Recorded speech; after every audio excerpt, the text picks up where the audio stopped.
Is it true that before the Italian unification, the Kingdom of Two Sicilies was one of the most prosperous nations in Europe? Yes. If so, what caused its downfall?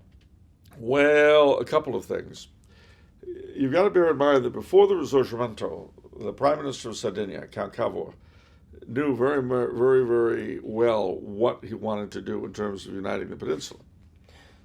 So he did two things with Sardinia that nobody else did. One, he put in really confiscatory taxation.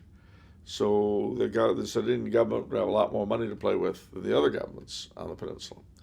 And then he introduced conscription. So they'd have a bigger army than anybody else. And those two things are what allowed them, with on-again, off-again French and on-again, off-again British help, to conquer the entire peninsula. Now, here's the thing. When the Kingdom of the Two Sicilies was conquered by Garibaldi,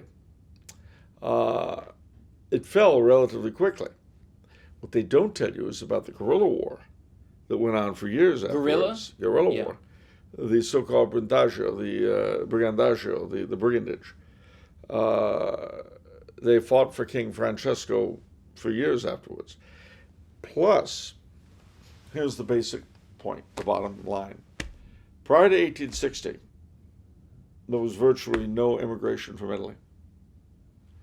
After 1870, when the Risorgimento was completed, there was literally millions of Italians left Italy for anywhere. United States, Canada, Gallimbardo. Got to mention Gallimbardo. Right. Yeah. Of course.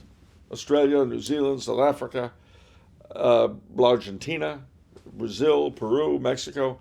Italians went all over the place, anywhere to get away from the new government. Yeah. So, if the Kingdom of the Two Sicilies had been backward and stupid and, everything the morons like to yap, where was the pre-war immigration? That's true. Oh, yeah. I forgot there wasn't any. I love when you bring up historical questions like this. This reminds me of, sorry for the tangent, but this reminds me of the brilliant answer to St. Patrick, where modern scholars said that, him